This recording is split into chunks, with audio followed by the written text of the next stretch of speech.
Join us today as we look at Princess Persimmon during the fall time.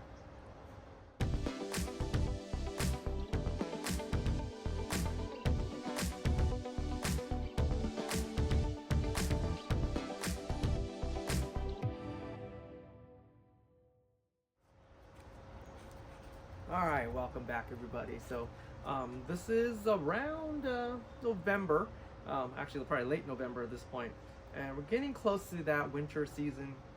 This is probably where in Southern Cal Princess Persimmon really come into play. This is where that fruit really shines, and then you got the structure that's starting to show. It's going to probably come in a couple stages. You can come in it's going to first come in this stage where it's going to turn this yellow, and then it's going to suddenly all fall, or it may just go to this stage where it just starts dropping intermittently, or it could finally drop into the leafless fruit form. So this is probably the easiest time of the season if you're selecting plants, especially Princess Persimmon, to choose the right type of plant. So number one is, if you want a female, make sure that has fruit, and that's kind of the easy way to talk about buying Princess Persimmon. That's like this time of season. Then you have to look at if you want a male or female. Okay, and then the fruit variety. There are different types of fruit. So you got this like yellow, almost like this diamond shape. You got these, the oval shapes. And you got the rounds, and the speckles are kind of different. And of course you got the reds, and you got the reds. So I mean, there's a lot of variety to look at, but one of the tempting things to do during the fall, winter, especially Princess Persimmons, is actually to cut the silhouette. You kind of do that sometimes with Japanese maples, trident maples, just trying to get that silhouette the same shape. Princess Persimmons, don't touch them. I learned this the hard lesson, especially the top here on this male. I actually trimmed it one year. Right in winter time, and not like fruiting plants, they're a lot stronger, you can actually do that, but it actually died back. So that's one lesson that I want to make sure everybody learns. If you have a Princess Persimmon, especially something's fruiting or flowering, don't cut the branches or trim the branches during late fall, early winter. It just dies back, and that simply is that. They don't have enough energy to really push. When you want to trim is actually in late spring, early summer. What happens, they'll push another growth out, and this is where you get that ramification, that really tight ramification. What you do during the fall time, if you want to enjoy, you can actually pluck off the leaves. This is almost time for this guy. I would actually simply just pluck all the leaves, and if you need to lightly wire, this is probably time to lightly wire your tree. And this is what I'll be doing. So let me turn the camera around so you can see what I'm doing up close. All right, so this is my male Princess Persimmon that actually fruits once in a while. Listening to Takushimasu, so again, this history on this particular male tree, it was actually grown by Takushimasu for a good, I don't know, at least 15 to 10 years ago, at least that time period. And then it was he sold all his trees, all his cuttings, everything to House of Bonsai, and the House of Bonsai was selling these things. And the reason why I picked this tree up is, if you see the winter silhouette, the trunk line's just magnificent on this particular tree. And it's unusually because male trees have a finer foliage, or finer ramification than female trees. Female trees are really sparse.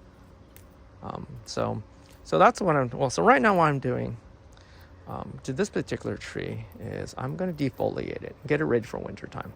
A couple things I like to do once I have everything all plucked off is I actually spray it with a fungicide, and that's just preventative measures for spring. This year spring, talking to a lot of growers, they have been hit by powdery mildew pretty bad this year in Southern Cal, or in California that is. And it's just because we had that late moisture, cool or semi-cool summers. I mean, we didn't get to the hundreds until almost like late September of this year. It wasn't really hot this year at all. So So if you don't want to pluck, you don't need to. I do because it just saves me time, because eventually I have to rake the ground, and I'll do that a little later. But this does it one swoop, and this gives you an opportunity to look for like eggs, broken branches that you think you need a wire. And this is a great time. If I know I need to take a branch out, actually I won't cut it now. What I'll do is I'll come back with a zip tie, a color zip tie, usually red or orange, and I'll zip tie the branch. Remind myself that I need to take that branch out during late spring, because once the leaves go on, flowers come out, you won't be seeing anything. So this is one thing you can do during the fall and winter time.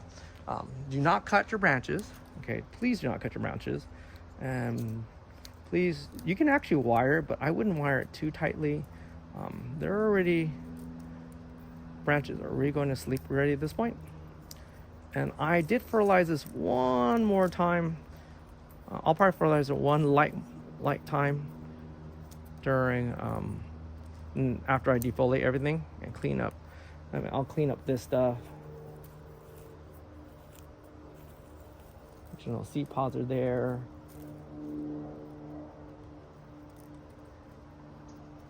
But yeah.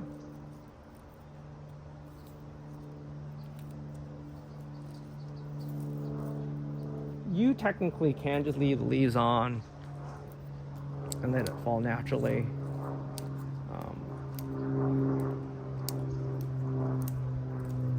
This gives me a chance to kind of look at the tree for winter silhouette. See how long that branch is. So those are my inner branches. So during spring of this coming year, I will cut these things to silhouette where I want to. This tree, I will need to probably grow a new apex. These guys are, once they want to go ramify, they keep they don't like to grow at top. There we go. What do you guys think? Totally defoliated, ready for winter. I did move some of the branches out of the way. I was trying to look for, like, this piece is all dead. To the point that's dry, I can actually just kind of crumble it back. This is where it's a good time to kind of look at overall structure. Not a bad looking tree. You know, a lot of people, I really enjoy this tree. Has a nice movement down the trunk. I don't know, this is the back of the trunk technically. But now the big question is, what do you do with all these fruits? Yeah, a lot of people say, why don't you propagate them? Well, the problem with these things, they're hard, so they're still hard. I mean, it's just me squeezing it. You gotta wait till they're about this stage. You get this molted look. This is where you can actually just open it up. It's really soft seed. They usually have 1 or 2 seeds in them. You can see the seed right there in the middle here. You can plant that direct. You can do a direct sow.